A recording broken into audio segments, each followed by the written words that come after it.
Salut les scorpions et bienvenue dans votre horoscope pour le mois de septembre 2021. Mon nom c'est Gabriel, je suis astrologue et ensemble je propose qu'on regarde un petit peu comment les transits vont se passer pour vous, spécialement durant ce mois de septembre.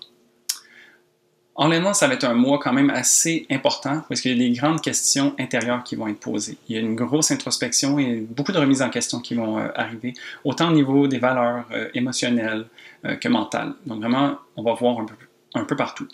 Il y a beaucoup de transformations qui risquent de s'opérer et ça va nous demander de faire un travail très authentique et assidu. Donc vraiment, on va aller en profondeur. Au travers de tout ça, on ne va pas nécessairement avoir tous les outils les plus excellents pour faire ce travail-là, mais ça va nous permettre d'utiliser une ingéniosité et de trouver des façons différentes de pouvoir arriver à nos fins. Donc vraiment, ça va être un mois important à ce niveau-là. Alors, on commence le mois du 5 au 6 septembre avec Vénus en Balance qui fait un carré à Pluton en Capricorne. Vénus nous parle de nos valeurs, de nos choix, de ce qui est important pour nous, comment on est en relation avec les autres et tout ça.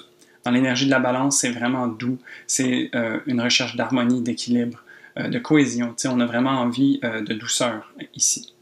Le carré de Pluton vient ajouter une certaine dose d'intensité ici, et donc fait en sorte que ça vient faire remonter des blocages, des peurs ou des choses qui ont besoin d'être transformées pour qu'on puisse être en pleine expansion dans notre relation aux autres. Pour vous, ça se joue entre la maison 12 et la maison 3. Alors Vénus se trouve en maison 12, où est-ce qu'il y a un certain besoin de retrait en même temps, comme il y a besoin d'une certaine tranquillité. Vénus parle de nos valeurs et donc peut-être que ça serait important de prendre le temps pour soi aussi. Bien que ce soit dans l'énergie de la balance tournée vers les autres, ben, trouvez vraiment l'équilibre qu'il y a besoin entre le temps que vous passez pour vous et le temps que vous passez avec les autres. Donc vraiment pour aller chercher un équilibre à ce niveau-là. Pluton, quant à lui, se trouve en maison 3. Et en maison 3, c'est tout ce qui a trait à la communication, au mental, à ce qui se passe dans la communauté, proche de vous. T'sais. Donc vraiment ici, c'est encore une fois, je crois, qu'est-ce que vous vous imposez comme obligation par rapport au temps que vous passez avec les autres.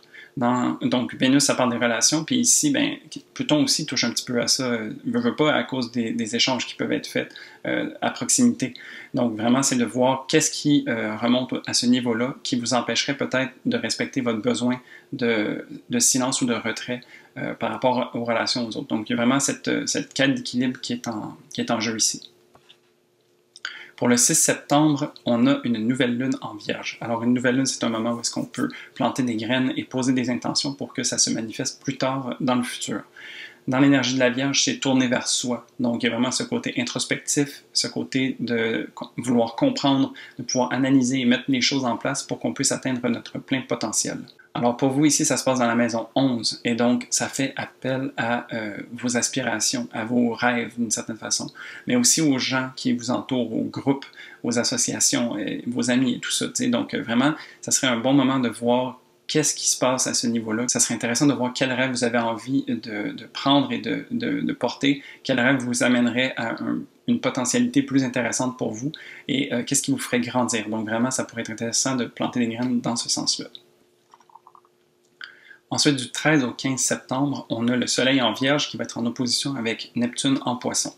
Alors ici, le Soleil en Vierge, c'est le principe de vitalité, d'ego, c'est qu'est-ce qu'on rayonne. Dans l'énergie de la Vierge, un petit peu comme la Lune, ben, ça parle du travail intérieur, du travail sur soi, où est-ce qu'on a envie justement de devenir la meilleure version de soi-même et d'atteindre son plein potentiel. L'opposition de Neptune vient contrecarrer ça un petit peu en amenant beaucoup de confusion puis de brouillard d'une certaine manière. Alors le Soleil en Vierge est très méthodique, analysé, il a envie d'être limite scientifique dans son approche, et puis Neptune en Poisson, c'est comme un verre d'eau qui viendrait tomber sur nos notes qui sont étalées devant nous, puis on essaie de comprendre, puis ça vient brouiller l'encre, ça vient faire en sorte qu'on n'arrive plus à lire. Alors c'est comme si, en essayant d'être trop acharné au travail, il y a quelque chose qui viendrait nous déranger et nous empêcher même de travailler. Alors, dans une opposition, c'est toujours intéressant d'aller puiser dans les deux énergies. Alors ici, Neptune, c'est une planète spirituelle, qui est une planète qui parle justement du divin, de connexion un peu grande que soi, puis de faire un travail sur soi, oui, mais de le faire sans nécessairement chercher à avoir de conclusion, contrairement à la Vierge. Alors ici, ce serait intéressant d'avoir peut-être une pratique méditative ou une certaine spiritualité qui viendrait être capable de nourrir ce Neptune-là, qui vous donnerait sans doute un pas de recul par rapport au travail assidu que le Soleil en Vierge cherche à faire, et peut-être que ça pourrait vous inspirer justement des nouveautés ou des nouvelles façons de faire qui vous permettraient d'être encore plus efficace dans votre besoin de comprendre et tout ça.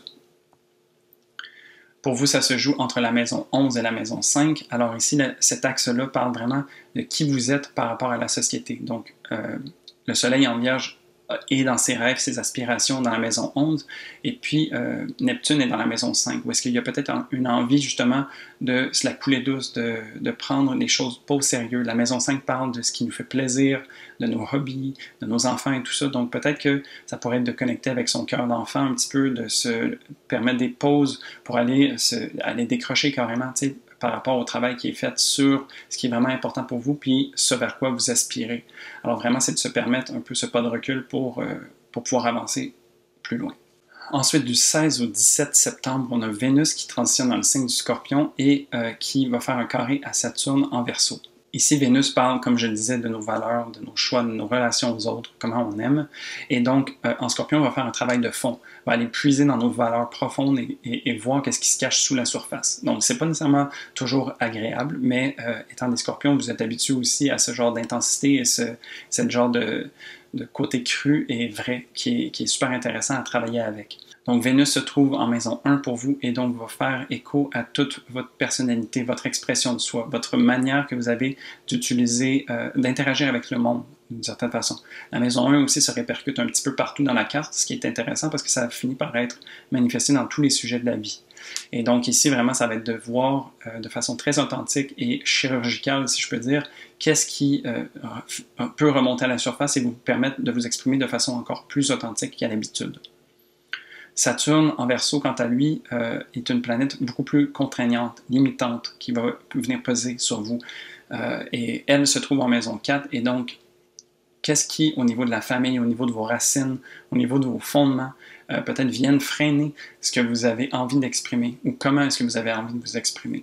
Il y a vraiment comme peut-être que dans votre intimité avec vous-même ou dans l'intimité que vous avez par rapport à votre famille proche, vous avez peut-être des choses que vous gardez pour vous ou que vous contraignez vous-même. Alors, ça serait de voir un petit peu qu'est-ce qui peut être fait pour tourner ça en positif.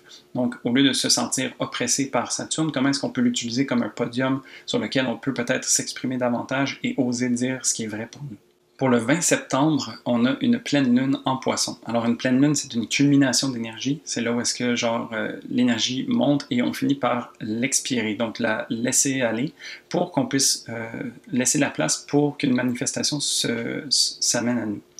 Donc ici, dans l'énergie du Poisson, c'est vraiment une énergie spirituelle, très créative, très sensible, très touchée sur les émotions et tout ça. Il y a aussi cette idée de vouloir lâcher prise avec le Poisson, où est-ce qu'on se laisse aller dans le flot de la vie et puis on a une certaine foi qui s'installe. Pour vous, ça se passe dans la maison 5. Donc ici, c'est quoi qui serait intéressant de manifester pour vous au niveau de votre créativité, justement, de ce qui vous fait plaisir. Donc peut-être de vous laisser aller dans un art, par exemple, ou dans quelque chose qui vous amuse et qui vous amène de la joie. Donc vraiment, ici, je pense que c'est de s'accorder un peu de lousse et puis de se laisser baigner à travers ça pour justement aussi qu'il y ait une dissolution, puis un nettoyage, une purification qui soit installée, puis qui fait du bien. Ensuite, du 22 au 24 septembre, on a Vénus en Scorpion qui va venir faire son opposition à Uranus en Taureau. Alors ici, vraiment, le travail continue avec Vénus qui fouille en profondeur au travers de nos valeurs, puis de manière crue, va aller chercher vraiment ce qui est vrai pour nous. Et donc, l'opposition à Uranus va venir poser la question qui tue, si on peut dire. Alors vraiment, qu'est-ce qu'on est en train de découvrir au niveau de notre expression de soi, de qu'est-ce qu'on a envie d'être, comment on a envie d'incarner notre carte. Et donc, Uranus va venir poser la question, OK, on fait quoi avec ça? Maintenant qu'il y a une pépite qui vient de sortir, qu'est-ce qu'on veut faire avec ça? Est-ce qu'on veut l'utiliser? Comment est-ce qu'on veut l'utiliser? C'est sûr que ça va peut-être venir déranger en fait le personnage qu'on avait construit jusqu'à date, mais c'est comme si maintenant que quelque chose est à la surface, on n'a pas le choix de le regarder en face puis d'être vrai par rapport à ça. Alors Uranus, qui est en Taureau et qui parle de nos valeurs, justement, nous demande d'oser faire un 180 peut-être, ou changer le statu quo, ou changer, comme d'oser se transformer pour devenir un individu plus puissant. Alors vraiment ici, ça va être ce genre de question-là qui va être posée.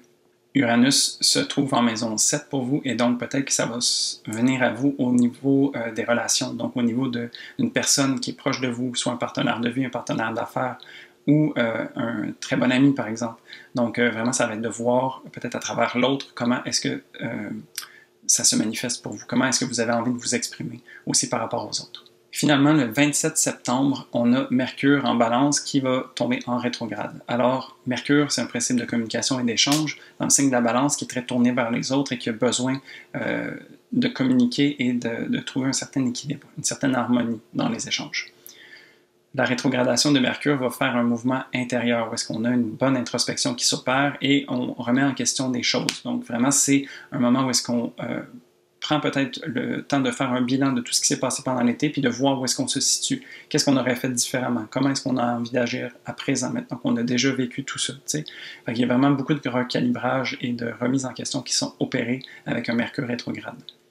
Pour vous, ça se passe en maison 12, alors ça serait vraiment une bonne période pour prendre du temps pour soi, pour prendre du temps peut-être même en retrait, où est-ce qu'on peut être seul avec soi-même et connecté avec son inconscient, si je peux dire. Donc vraiment de se laisser porter et à travers peut-être une certaine solitude pour voir qu'est-ce qui peut remonter. Il y a vraiment besoin d'avoir ce pas de recul pour pouvoir avancer davantage.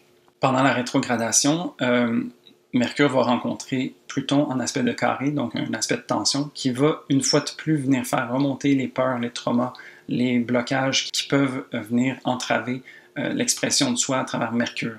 Donc ici, ça va être, Pluton se trouve en maison 3 et justement parle de communication. Alors vraiment, c'est quoi à un niveau mental et conscient qui vous empêche peut-être de vous exprimer pleinement? Qu'est-ce qui vous empêche d'être dans votre liberté de parole en fait?